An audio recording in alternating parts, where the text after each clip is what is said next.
Assalamualaikum warahmatullahi wabarakatuh. Waalaikumsalam warahmatullahi wabarakatuh. Bismillahirrahmanirrahim. Alhamdulillahi rabbil alamin. Wassalatu wassalamu ala ashrafil mursalin, imamil muttaqin, sayyidil ghurril muhajjalin, wa ala alihi wa ashabihil mujahidin at-tahirin, amma ba'du. Saudara-saudara kaum muslimin rahimakumullah.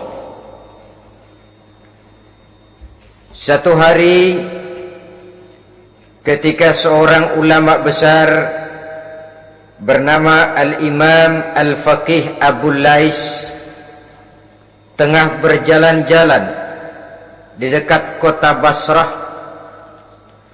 berkelumpulah sekelompok orang di dekat beliau.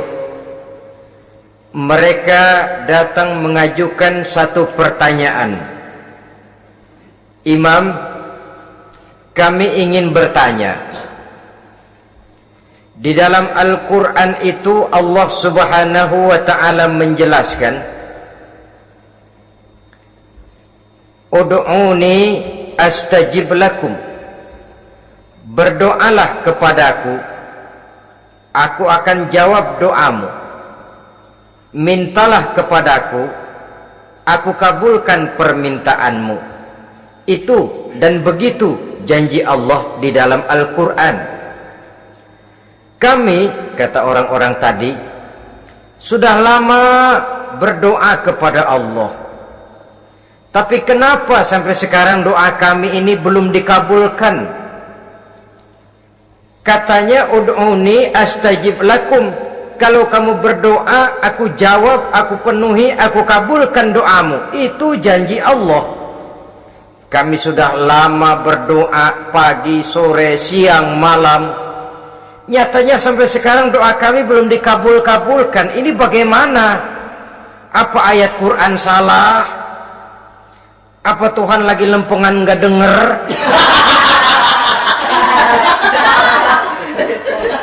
Apa doa kami yang terbalik? Kelihatannya sepele saja ini.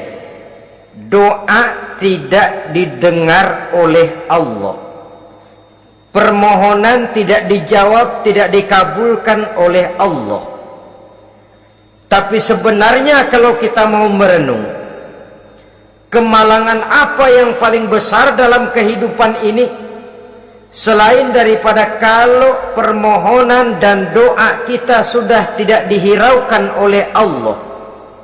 Artinya hidup sudah tidak diopeni oleh Allah. Jangankan Allah, saudara-saudara, kita nggak diopeni sama mertua saja bingung. Ini mertua diem aja, kalau saya salah apa salahnya, kalau ada yang dikepengenin apa kepengenannya, boyak ngomong kenapa diem begitu. Ini tidak diopeni oleh Allah. Kemalangan apa yang lebih malang selain daripada kalau doa sudah tidak didengar oleh Allah? Itu sudah kemalangan yang paling malang, lebih malang dari kota Malang saya kira.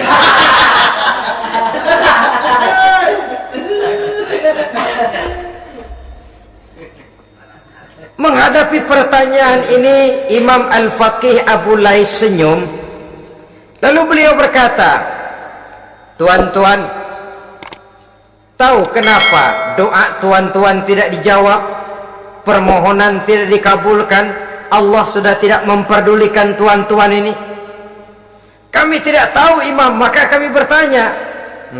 Begini, hati tuan-tuan itu mati. Dari hati yang mati, channel tidak nyambung kepada Allah. Dari channel yang putus tidak ada getaran strom, bagaimana akan timbul gejala? Hatimu mati, jadi pantas kalau doa tidak dikabulkan, permohonan tidak dipenuhi, doa tidak terjawab, hatimu mati. Saudara-saudara kaum muslimin, dari hati yang mati ini getaran tidak akan sampai ke hadratullah azza wa jalla. Nah, ini juga satu penyakit yang kita sangat khawatirkan, yaitu apabila hati kita sudah mati selagi jasad masih hidup. Artinya jadilah kita bangkai berjalan di hadapan Allah subhanahu wa ta'ala. Sementara kita sangat disibukkan dengan menggali berbagai macam jenis obat penangkal penyakit zahir, dan kita kurang perhatian untuk mencari obat penangkal penyakit batin yang kalau diserang penyakitnya menghancurkan kehidupan abadi di akhirat nanti. Perkembangan ilmu kedokteran nyata benar diikuti dengan perkembangan jenis-jenis penyakit. Makin maju ilmu kedokteran, makin modern penyakit. Ngerti juga rupanya itu penyakit. Dulu kita tidak kenal yang namanya AIDS, kita tidak tahu yang namanya liver, kita tidak kenal yang namanya stres, paling yang banyak cika, masuk angin dan sebagainya. Tapi baiklah, penyakit-penyakit batin yang menyebabkan hati menjadi mati, dan dari hati yang mati doa tidak naik, tidak didengarkan oleh Allah subhanahu wa ta'ala. Nah, kata orang-orang tadi, yang menyebabkan hati kami mati ini apa, Imam? Beliau menjawab, pertama, araftumullaha wa lam tu'tuhu haqqahu. Yang menyebabkan hatimu jadi mati, pertama, kamu kenal benar kepada Allah, tapi haknya untuk disembah, kewajibanmu untuk menyembah, tidak pernah kamu laksanakan. Bagaimana Allah tidak akan jauh dari kita kalau kita tidak akan mengadakan pendekatan kepadanya? Dan pendekatan kepada Allah hanya bisa kita tempuh melalui jalur kegiatan ritual ibadah. Allah akan terlalu jauh apabila kita hanya membicarakannya lewat filsafat dan renungan yang mendalam. Tapi Allah akan dekat dan terasa hadir dalam hidup apabila kita dekati ia dengan pelaksanaan ibadah kepadanya. Kamu kenal Allah, tapi hakmu untuk menyembah, kewajibanmu untuk menyembah, haknya untuk disembah, tidak pernah kamu laksanakan. Kalau soal Allah kita kenal bukan main. Bahkan tidak hanya kita mengajarkan kenal juga kepada anak-anak kita. Kalau ditanya siapa pencipta matahari, bulan dan bintang, Allah. Siapa pencipta lautan, gunung, hutan belantara dan sungai-sungai, Allah. Siapa pencipta bumi, matahari dan sebagainya, Allah. Sembahyang apa enggak? Bagaimana nanti?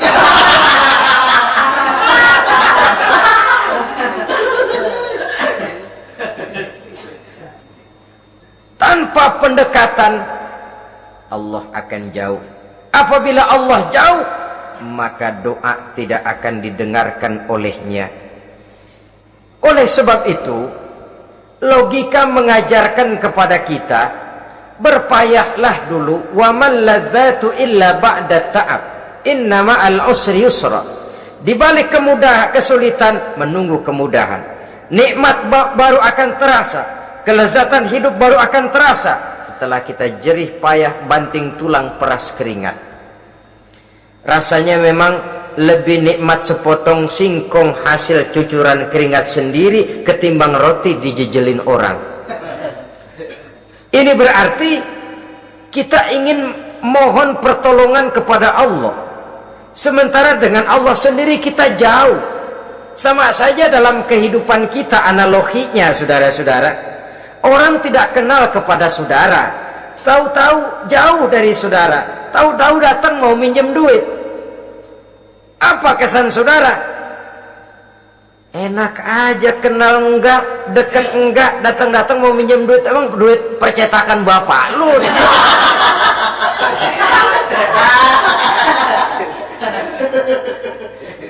Sedangkan yang kita kenal, sedangkan yang kita bertemu tiap hari, Sedangkan yang sering datang ke tempat kita, kalau satu saat dia pinjam duit, toh kita kadang-kadang masih mikir.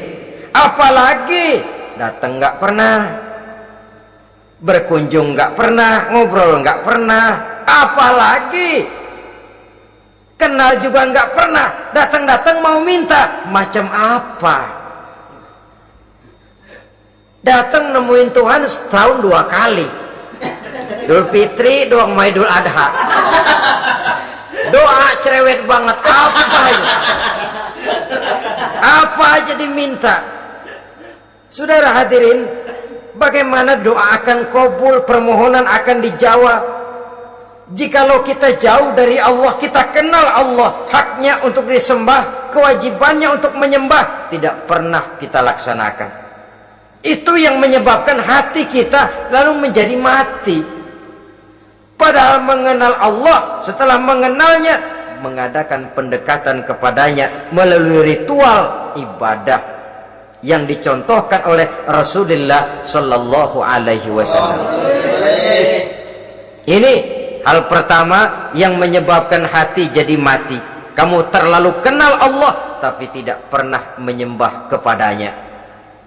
Sama aja orang kerja kagak, habis bulan mau minta gaji, kita jitak kepalanya.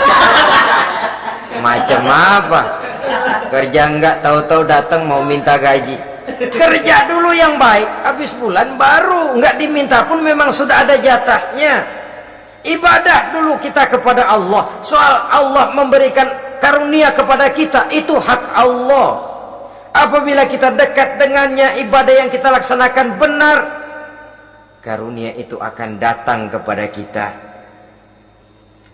Saudara-saudara, yang kedua yang menyebabkan hati jadi mati, qara'tumul Qur'an walam ta'malu bih.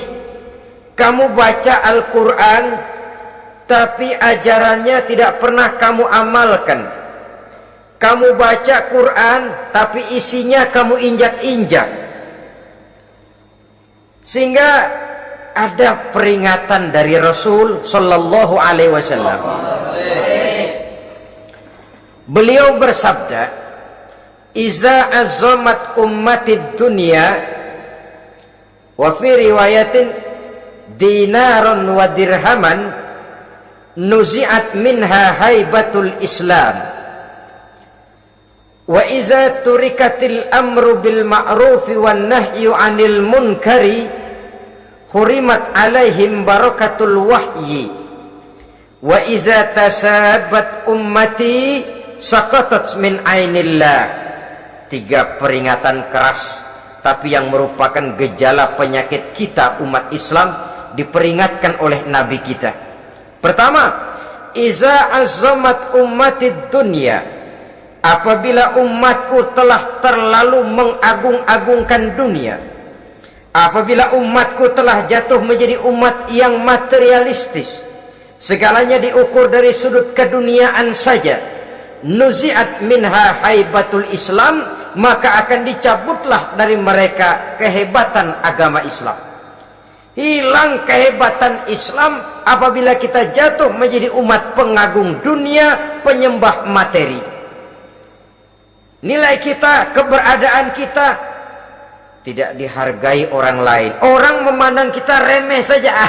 Orang Islam gak ada apa-apanya, bayar aja, bisa dibeli, bisa diatur, bisa dikerjain, garap saja. Nuzi'at minha haibatul Islam, hilang dari mereka kehebatan Islam ini. Kenapa? Mereka telah mengagungkan dunia dan menjadikannya sebagai tujuan. Padahal dunia cuma alat, materi cuma alat, harta cuma alat. Yang kedua, wa iza turikatil amru bil ma'rufi wan nahyu 'anil munkari hurimat 'alaihim barakatul wahyi. Apabila telah ditinggalkan amar ma'ruf dan nahi munkar, maka hilanglah keberkahan wahyu. Ini yang ada hubungannya dengan masalah kita. Kita baca Quran, kita tidak amalkan isinya. Bagaimana hati tidak jadi mati? Amar ma'ruf dan nahi munkar ditinggalkan orang, hilang keberkahan wahyu. Pada saat itu boleh jadi Quran ada, tapi cuma tinggal tulisan saja. Islam ada, cuma tinggal sekedar nama saja. Diseminarkan, disimposiumkan, dimuktamarkan, tapi tidak dijabarkan dalam kehidupan sehari-hari.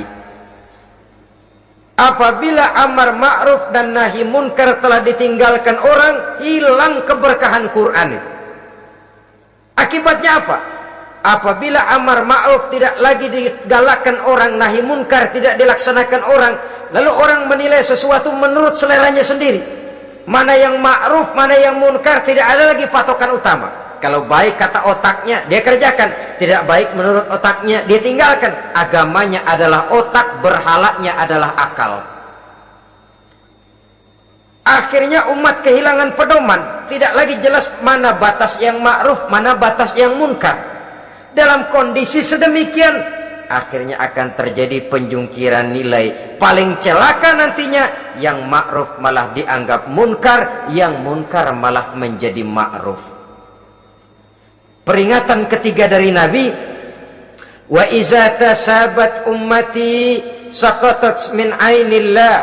Apabila umatku sudah saling berbantahan, apabila umatku sudah saling caci memaki, saqatat min ainillah, jatuhlah mereka dalam pandangan Allah Subhanahu wa taala.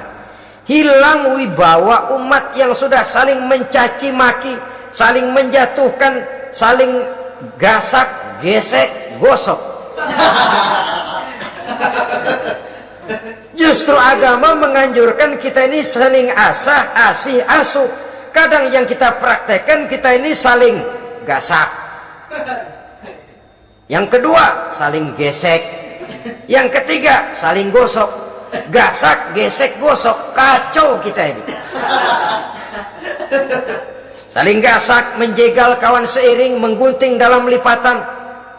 Saling gosok, fitnah sana, fitnah sini. Saling gesek, sikut kiri, sikut kanan. Tidak peduli orang lain luka dan sebagainya. Yang penting dia bisa nangkring. Jatuh kita dalam pandangan Allah apabila umat sudah saling mencaci maki. Maka kita kembali kepada persoalan hal kedua yang menyebabkan hati jadi mati, qara'tumul Qur'an walam ta'malu bih. Kita baca Al-Qur'an tapi ajarannya nyaris tidak kita amalkan di dalam kehidupan kita. Akibatnya hati lalu jadi mati. Itu yang kedua. Yang ketiga yang menyebabkan hati jadi mati dan doa tidak terjawab, idda'aitum annakum min ummati Muhammadin sallallahu alaihi wasallam wa lam ta'malu bi sunnatihi. Kamu mengaku, kamu memproklamirkan diri sebagai umatnya Nabi Muhammad, tapi sunnahnya tidak pernah kamu amalkan. Malahan perkembangan paling akhir bukan saja tidak mau mengamalkan sunnah, malah mengingkari sunnah. Inna lillahi wa inna ilaihi raji'un. Oh, Nabi Muhammad itu manusia biasa seperti kita. Sebagai manusia dia bisa salah. Dan ternyata hadis banyak yang palsu. Yang otentik cuma Quran. Selebihnya adalah sejarah. Tidak ada itu sunnah. Langsung saja kepada Quran. Oh, hadis itu bukan sumber hukum. Oh, tidak perlu mengamalkan sunnah. Saudara-saudara kaum muslimin, mengaku kita umat Nabi, tapi sunnahnya kita campakkan, tidak kita amalkan. Setelah tidak kita amalkan, kita campakkan. Setelah kita campakkan, kita ingkari pula. Inna lillahi wa inna ilaihi raji'un. Bagaimana hati tidak jadi mati? Kalau siang malam kita memproklamirkan diri sebagai umat Nabi Muhammad, sementara sunnahnya kita campakkan, kita abaikan, dan kita ingkari dia sunnah itu. Padahal jikalau sekarang kita mengenal Islam, jikalau kita sekarang ngerti halal haram, tahu hak batil, bisa memilah dan memilih antara yang ma'ruf dengan yang munkar, itu utamanya adalah karena jasa Nabi Muhammad sallallahu alaihi wasallam yang dari generasi ke generasi dilanjutkan oleh para sahabat, oleh tabi'in, oleh tabi'in, terus oleh para ulama-ulama sampai kepada kita sekarang ini. Walaupun beliau hanya berfungsi sebagai penyampai, tapi kepribadiannya dijadikan model oleh Allah Subhanahu wa taala di dalam kita melaksanakan kehidupan beragama. Bahwa beliau manusia seperti kita, memang dalam arti unsur biologisnya ya manusia, punya darah, punya daging, punya hati, punya perasaan, bisa sedih, bisa gembira. Tetapi beliau itu termasuk basyarun la kal basyar, manusia yang tidak seperti manusia pada umumnya, punya spesifik, dan itu wajar sebagai seorang rasul pilihan Allah, apalagi merupakan rasul pilihan dari sekian puluh pilihan. Bahwa jamrud itu batu memang, tapi nilainya kan berbeda dengan batu kolar. Satu truk batu kolar dengan barangkali segenggam batu jamrud, nilainya tentu jauh lebih mahal batu jamrud. Kalau soal batunya, sama batunya, tapi nilainya berbeda karena esensinya berbeda. Kita manusia, Nabi Muhammad juga manusia, sama manusianya memang, tapi kualitasnya, nilainya tentu jauh panggang daripada api.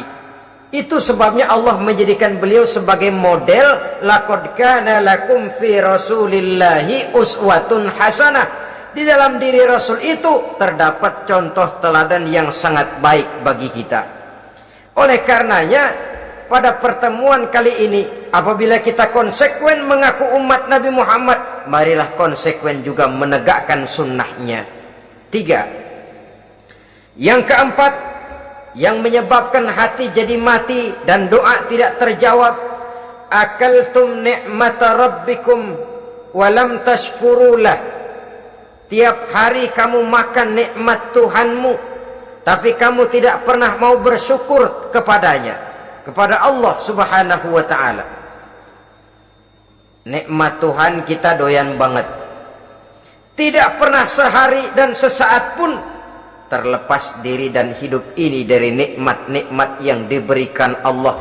Sejak kita bangun tidur sampai tidur kembali, bahkan tidur itu sendiri, di pasar, di sawah, di kantor, dimanapun kita berada, nggak pernah nikmat Allah berhenti.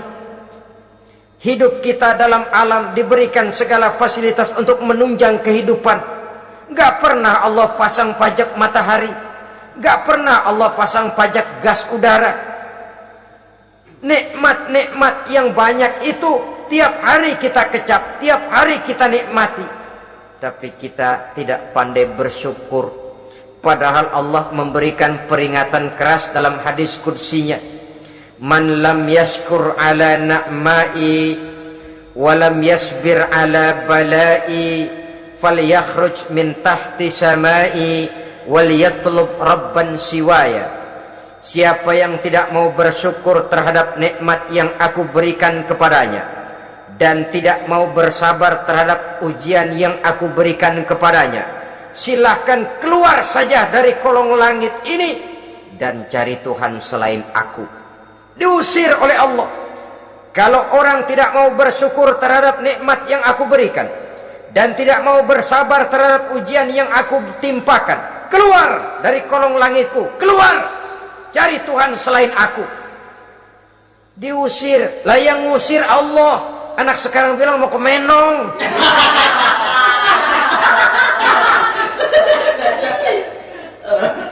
Kalau diusir kita dari Jakarta, masih bisa pindah ke Bandung.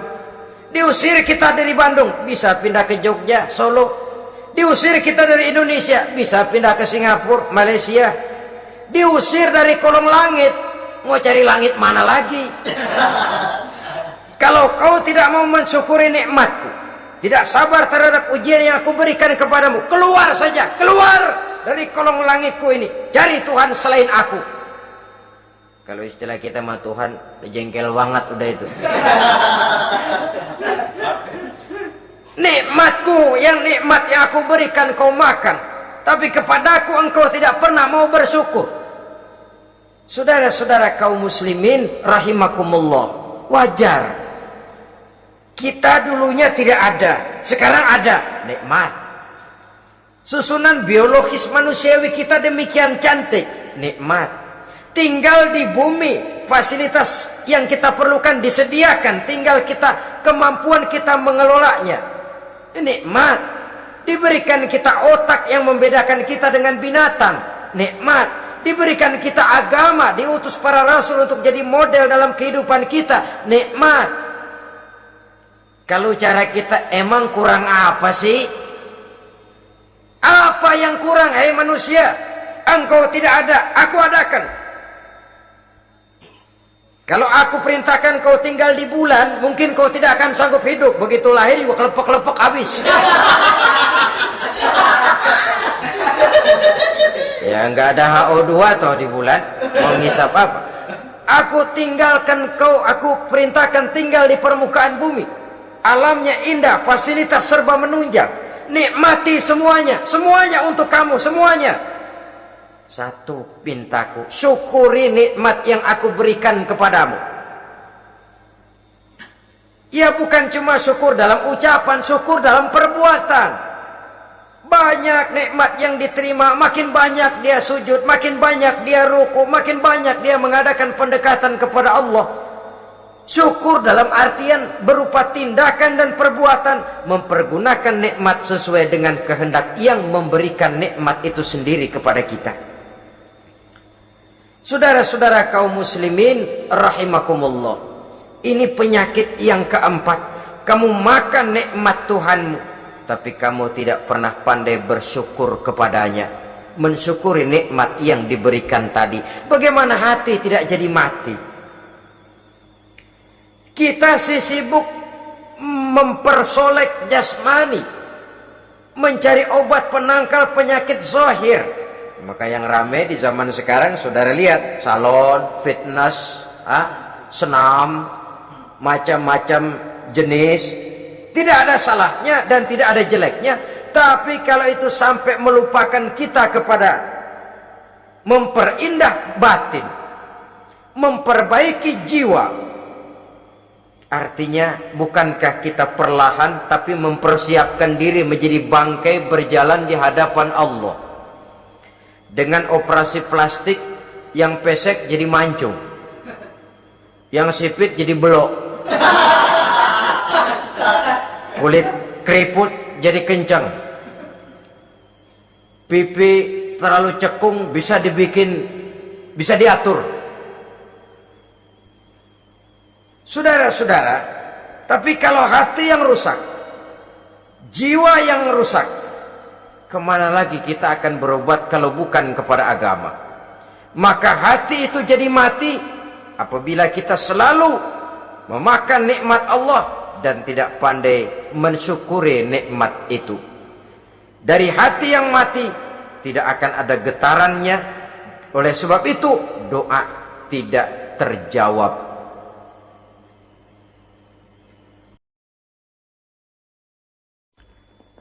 Selanjutnya, yang menyebabkan doa tak terjawab dari sebab matinya hati, qultum annal mauta haqqun wa lam tasta'iddu lahu.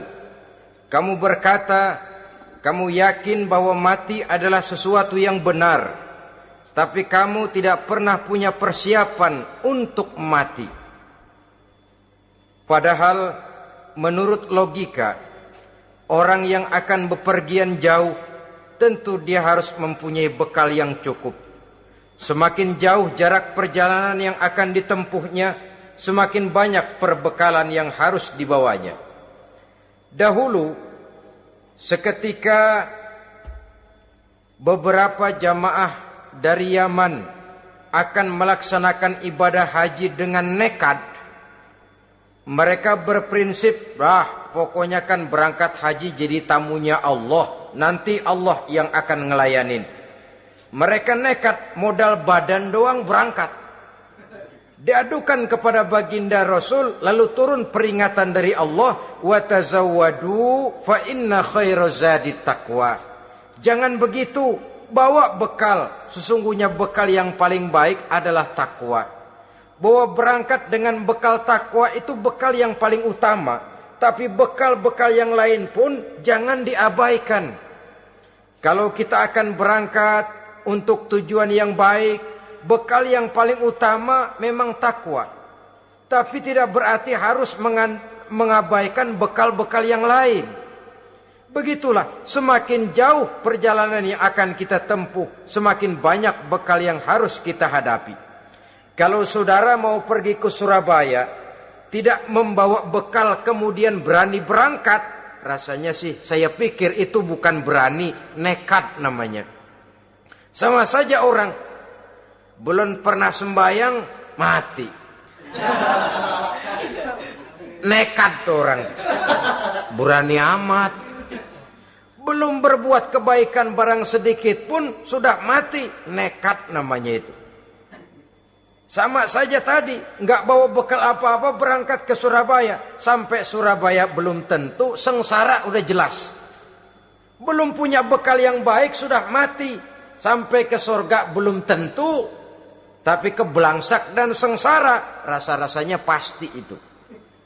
Oleh karena itu, kalau kita yakin mati sesuatu yang benar, sesuatu yang pasti datang menimpa, maka hendaklah kita mempersiapkan bekal.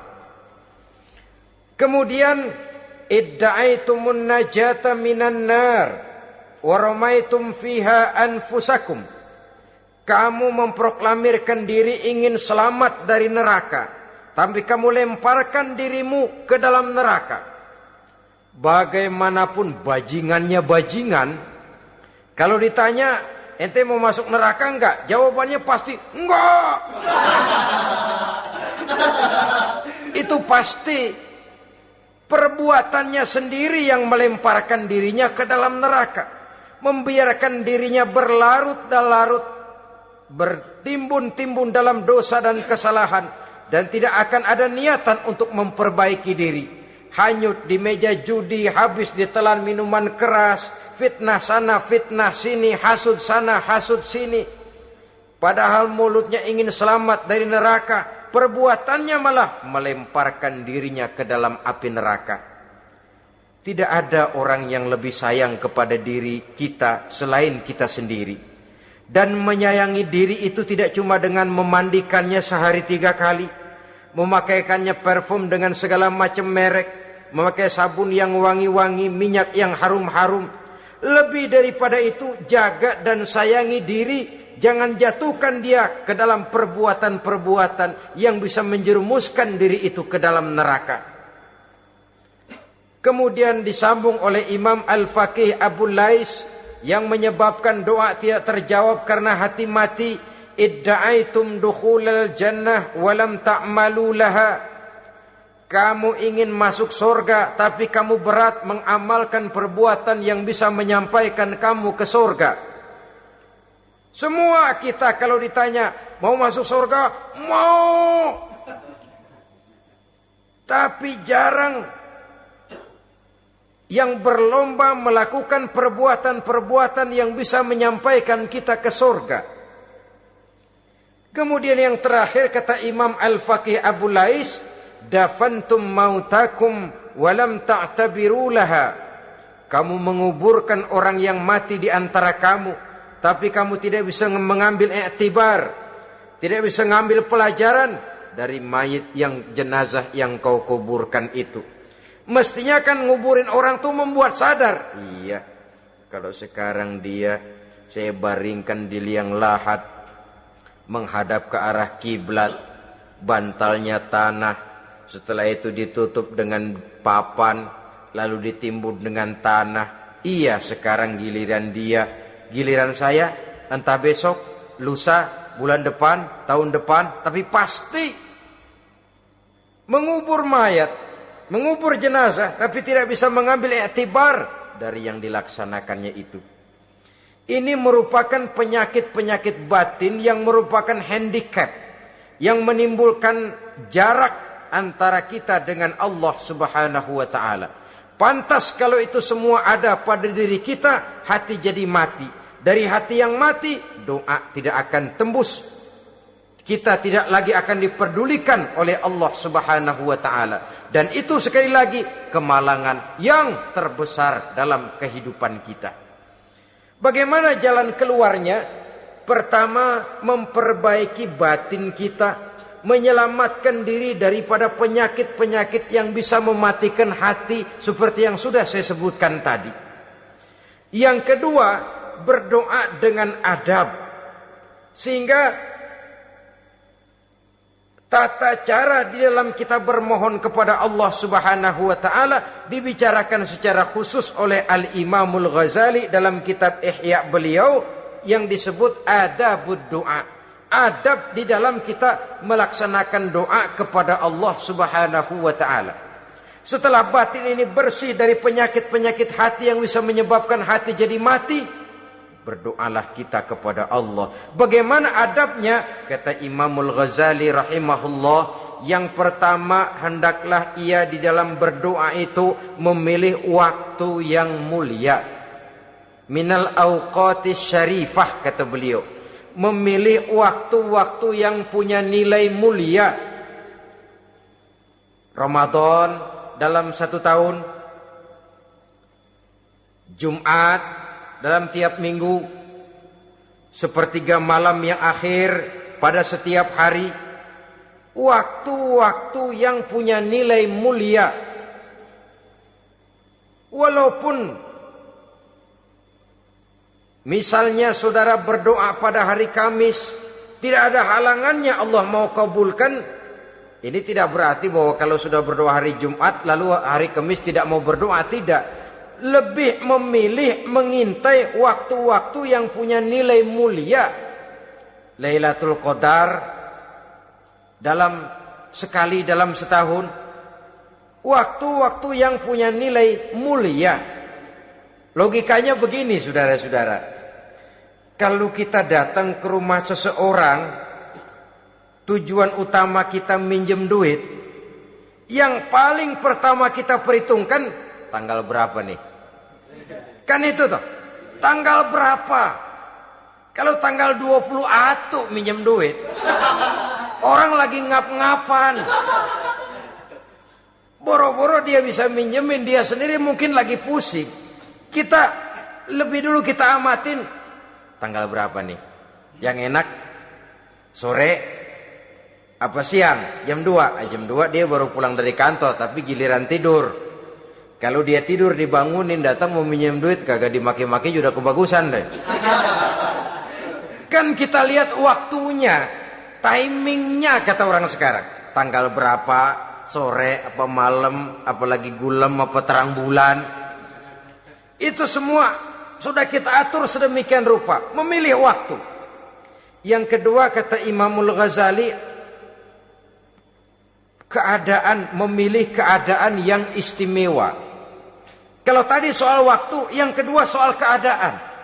Ada situasi-situasi di mana doa itu diijabah oleh Allah Subhanahu wa taala.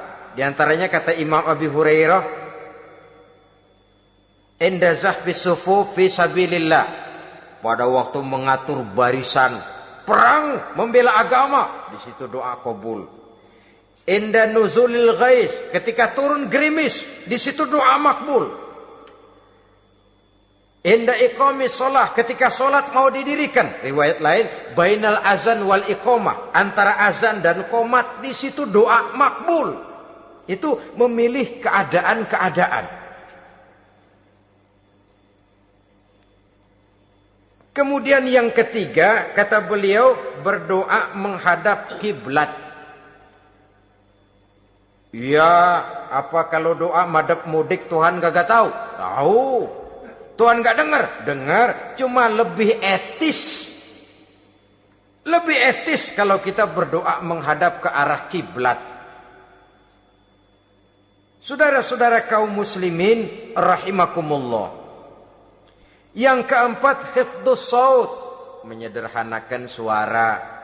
Tidak terlalu keras, juga tidak terdengar orang lain, apalagi kalau doa kita diaminkan oleh orang lain. Tidak usah terlalu keras. Kenapa? Karena Allah yang kita meminta kepadanya bukan zat yang tuli, bukan zat yang buta, bukan zat yang tidak dengar, bahkan dia maha dengar. Juga tidak terlalu seperti orang berbisik-bisik, apalagi kalau doanya doa bersama-sama. Tapi kadang-kadang terdorong oleh husnuzon dari para makmum saja. Tidak peduli apa yang dibaca oleh imam, yang kedengaran cuma amin aja gerengan. Amin, amin, amin, amin, amin, amin.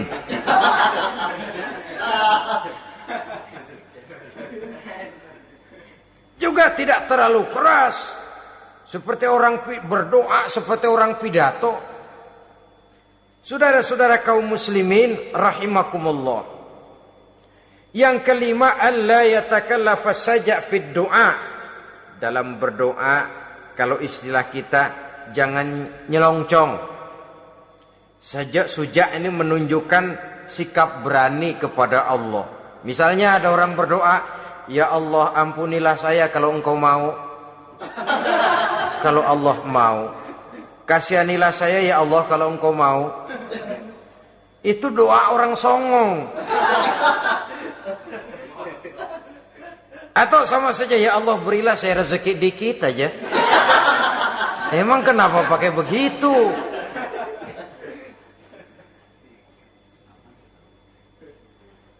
Allah yatakallafa saja fid du'a. Yang keenam kata Imam Al-Ghazali, at-tadarru' wal khusyu'.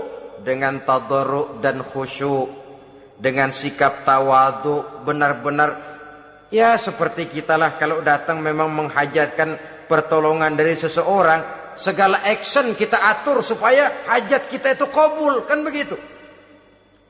Kadang-kadang istilah orang kalau perlu ngesor mah ngesor dah, yang penting permintaan dikabulkan, gitu saja. Kita lihat sekarang ini, ramai orang bicara soal film-film Parno. Kelihatannya pendatang-pendatang baru pokoknya asal bisa main dah, bugil ya bugil dah. Yang penting nyohor, bisa tampil. Walaupun dalihnya semua sama, mula-mula cuma iseng. Adegan panas bagaimana? Kalau tuntutan skenario apa boleh buat? Apa boleh buat? Emang nggak bisa milih. Setelah film beredar baru saya juga jijik ngeliat, lah tadi kemana waktu bikin? Udah jadi baru jijik, bikinnya merem memang itu.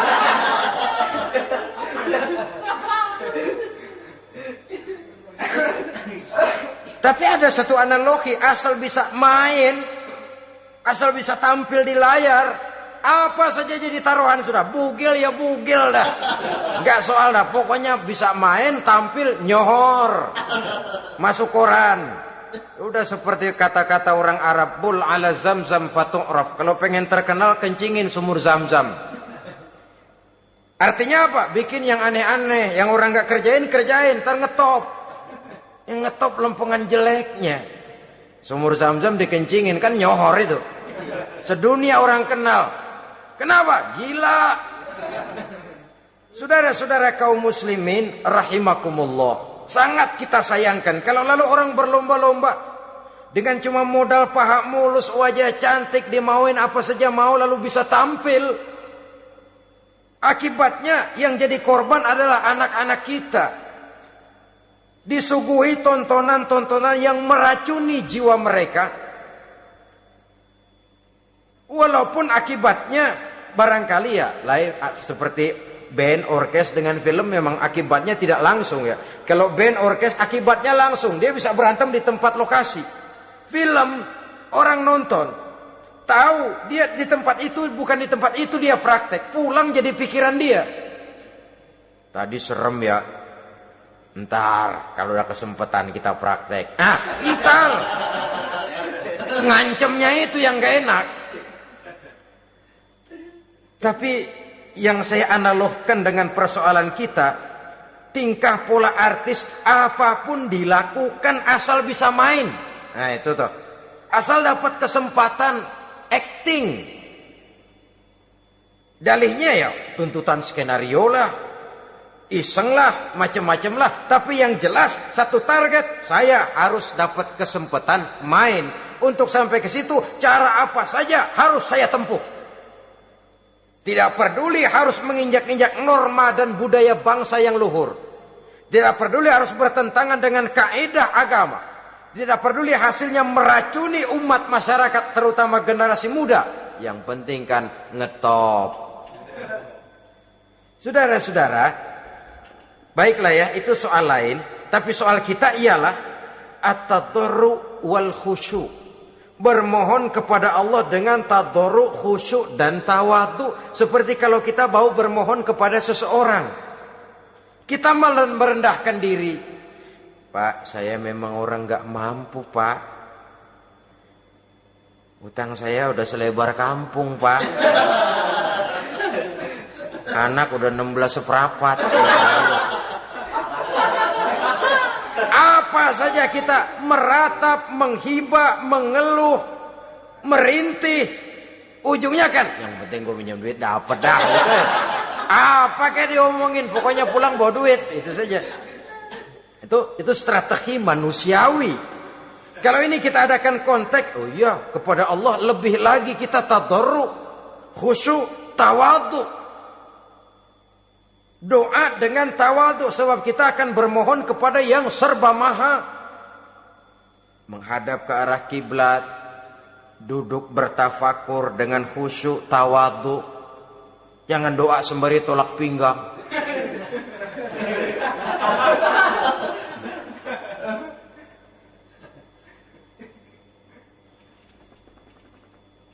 Yang ketujuh, kata Imamul Ghazali, ayyujzimad du'a wa yuqina bil ijabah. Hendaknya dia menjazamkan doanya itu dan yakin bahwa doanya akan dikabulkan oleh Allah. Sebab kata Nabi, innallaha la yaqbalu du'aan min qalbin ghafilin lahin. Allah subhanahu wa ta'ala tidak akan menerima doa dari hati yang lalai dan main-main. Doa ke orang ogah-ogahan.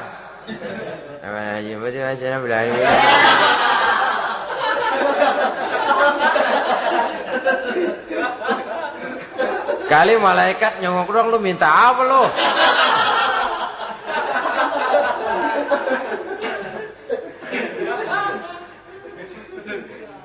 Seperti tadi itu, kita datang mau minjem duit sama orang, ngomongnya ogah-ogahan. Minjem duit dikasih syukur enggak, ya udah. Ya enggak dah, enggak dikasih sudah. Kenapa? Mintanya begitu. Enggak serius dan enggak yakin bahwa doanya akan dikabulkan. Kalau kita sudah punya keyakinan, jangan-jangan doa saya enggak diterima Allah. Enggak. Kata Allah, ana inda zanni abdi bi. Aku sih bagaimana menurut sangka hambaku kepadaku saja. Kalau sangkanya baik, aku baik. Kalau sangkanya doanya dikabulkan, aku kabulkan. So itu doa harus dengan pasti dan harus dengan yakin doa itu akan dikabulkan dan meluruskan harapan, membenarkan cita-cita, meluruskan maksud apabila doa itu dikabulkan oleh Allah Subhanahu wa taala. Saudara-saudara, oleh karenanya jangan doa setengah hati. Jangan berdoa sambil main-main. Apalagi menghadap kiblat dengan dua tangan terangkat sebagaimana dicontohkan oleh Rasulullah sallallahu alaihi wasallam. Bahwa berdoa tanpa mengangkat kedua tangan pun Allah tahu, Allah dengar, tapi kelihatannya kurang serius. Seolah-olah terserah dah Tuhan, mau dikasih ya kasih, enggak ya udah. Seolah-olah kita tidak serius dalam berdoa. Kemudian yang berikutnya kata Imamul Ghazali, ayyaftatahad du'a bi zikrillah fala yabda'u bisu'al. Hendaknya dia mulai berdoa itu dengan menyebut nama Allah, berzikir kepada Allah, fala yabda'u bisu'al, jangan langsung memulai dengan permintaan. Ini tata krama etisnya. Sama juga orang kirim surat, salam sejahtera kami haturkan, padahal mah nggak ada itu juga nggak apa-apa. Itu kan maksud mukaddimah saja. Besar harapan kami semoga Bapak dan sekeluarga di sini pun berada dalam keadaan sehat walafiat. Selanjutnya kami telah dengar dari berbagai teman tentang kedermawanan Bapak, tentang bantuan Bapak di berbagai bidang yang menyangkut sosial pendidikan. Sehubungan dengan itu maka kami bermaksud mengajukan permohonan. Baru masuk itu mah 15 kalimat kesonoin, urusan lain. Intinya sehubungan dengan itu kami bermaksud memohon kepada Bapak. Kita mulai. Salam sejahtera kami haturkan, bersama ini pula kami macam-macam lah. Sama juga seperti tadi itu. Kita datang mau minjem duit. Datang karena kita tahu datang habis bulan. Malam terang bulan. Udaranya sejuk. Ngobrol lah kita. Dapat teh. Apa kabar Pak? Baik. Aduh Bapak sih, untung dah Pak. Kayak pemurah lagi. Saya tahu Bapak banyak nyumbang di mana-mana. Di Angon aja tuh orang di Angon.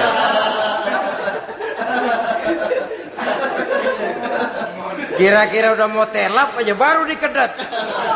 Ngomong-ngomong Pak. Nah, mulai nih kalau udah ngomong dah tuh mulain. Baru masuk. Jadi etisnya berdoa itu dimulai dengan zikrullah. Karena itu umumnya dimulai dengan Alhamdulillahirabbil alamin. Kita puji dulu Allah. Alhamdulillahirabbil alamin hamdan yuwafi ni'amahu wa yukafi'u mazidah. Kita puji dulu Allah. Seperti orang tadi lah. Kita puji dulu kebaikannya. Walaupun pada akhirnya kita minjem duitnya. Sebenarnya Allah nggak perlu dipuji toh. Dipuji atau tidak Allah tetap termulia. Ini etis manusia. Allah tidak berharap untuk dipuji oleh manusia. Allah tidak untung seluruh alam memujinya. Manusia mau memuji atau tidak itu urusan manusia sendiri. Allah tidak minta untuk dipuji. Allah juga tidak gila kepada pujian. Kalau kita memulai doa dengan pujian, etis kita kepada Allah Subhanahu wa taala di dalam kita bermohon kepadanya. Saudara-saudara kaum muslimin rahimakumullah. Kemudian menyesuaikan doa dengan kondisi. Ini termasuk syarat batin ya, taubat, waraddul mazalim kata Imam Ghazali, menolak segala macam kezoliman. Artinya kalau berdoa itu tahu diri. Kalau gaji kita sebulan 700 atau 800 900 ribu, berdoa minta rezeki 1 juta, itu tahu diri namanya. Kan cuman kurang 100 ribu. Ya, kalau kerja kagak minta gajian 1 juta. Pengen doa dikabulkan, rasanya secara etis nggak tahu diri orang berdoa seperti itu. Orang datang mau minta duit, mau pinjam duit kepada kita, kan kita lihat kira-kira mampu ngembaliin nggak nih orang. Kita lihat, kita evaluasi kemungkinannya.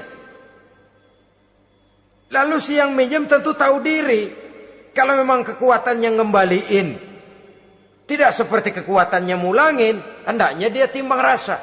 Begitu juga kepada kita etisnya kepada Allah Subhanahu wa taala.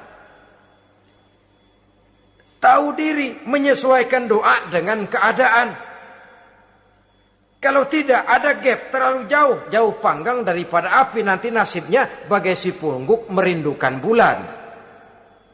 Apabila adab-adab di dalam berdoa ini kita perhatikan, sejak dia dari adab yang zahir sampai kepada adab yang batin, kemudian penyakit-penyakit yang membuat hati itu jadi mati, maka insya Allah doa kita dijabah oleh Allah Subhanahu wa taala. Dalam Al-Baqarah ayat 186 Allah Subhanahu wa taala menjelaskan, wa iza sa'alaka ibadi anni fa inni qarib ujibu da'watad da'i iza da'ani falyastajibu li wal yu'minu bi la'allahum yarshudun.